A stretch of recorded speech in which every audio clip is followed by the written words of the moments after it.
में प्रविष्ट होना। अगर धर्म में प्रविष्ट नहीं होगे तो आपको घर्म में प्रविष्ट होना पड़ेगा। नहीं समझ में आया? धर्म और घर्म कितना सा अंतर है? धा की जगह घा हो गया तो घर्म से ही घाम बनता है। घर्म माने क्या होता है? घाम। घाम बोलते हो ना, बहुत तेज घाम है, नहीं बोलते राजस्थानी में? क्या बोलते हैं? घाम? अरे धाम नहीं, घाम घाम। अरे कैसे लोग हो? हाँ वही धूप से ही तो, धूप से ही तो घाम बनती है, धूप की घाम कहलाती है। बहुत तेज धूप है ना, तो घाम। इसी तरह से अगर धर्म है तो धर्म तो ठंडक देने वाली चीज है, और घर्म माने वो ताप देने वाली चीज है। तो संसार के जितने भी क्रियाकलाप हैं, संसार के जितने भी कार्य हैं, संसार के जितने भी आपके साधन हैं, ये सब आपके लिए कहीं ना कहीं ताप देते हैं, और धर्म के साधन आपके उस ताप को शांत करते हैं। तो धर्म जो है वह गंगा के उस शीतल जल की तरह कहा गया है, और संसार का जो दुख है वह उस ग्रीष्म के धूप की तरह बताया गया है।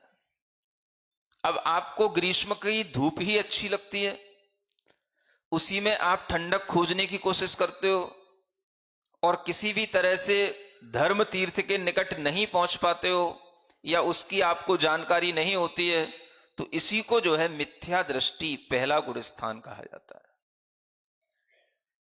तो इतना तो निश्चित है कि जो लोग घाट पर आकर के बैठ जाते हैं,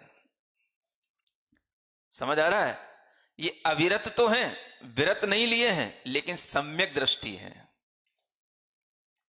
ये चतुर्थ गुण स्थान वाले अच्छे लोग कहलाते हैं, सम्यक दृष्टि जीव। समझ आ रहा है? तो इतना नियम बनता है कि जो लोग इस घाट पर बैठे हैं वो कौन से हैं? सम्यक दृष्टि जीव हैं, जिन्हें टाइम सुबह देखते ही मन बनता है कि अगर घाट यहां है, गंगा आई है, तो 9 बजे चलो अपन डुबकी लगा के आते हैं। इतना ही बहुत है। अब डुबकी लगाने को क्या मिलेगी, तो चलो घाट के पास बैठ करके आते हैं, घूम करके आते हैं। भाई घाट की सैर भी कर लोगे तो भी तो बहुत आनंद आता है। लोग सुबह सुबह घूमते हैं कि नहीं, तालाब के किनारों पे घूमते रहते हैं, तो वही घूमना ही कहलाता है। तो अगर आप घाट पर आ गए, यहां पर सैर कर ली आपने, तो यह भी आपके लिए एक ठंडक देने वाली चीज है। भीतर से चित्त को शांति मिलती है, इसको चित्त की ठंडक कहते हैं।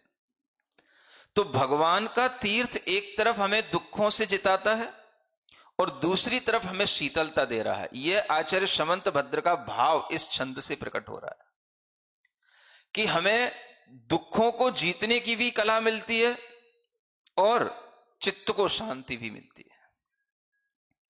जब आप कोई भी धर्म का कार्य करते हैं तो पहले पहल आपको कष्ट हो सकता है, लेकिन जब आप उसको रुचि पूर्वक करते हैं तो वही कार्य आपके चित्त को शांति देने वाला हो जाता है, और जो दुख आपके सामने आ रहा होता है आप उसको जीतने लगते हैं।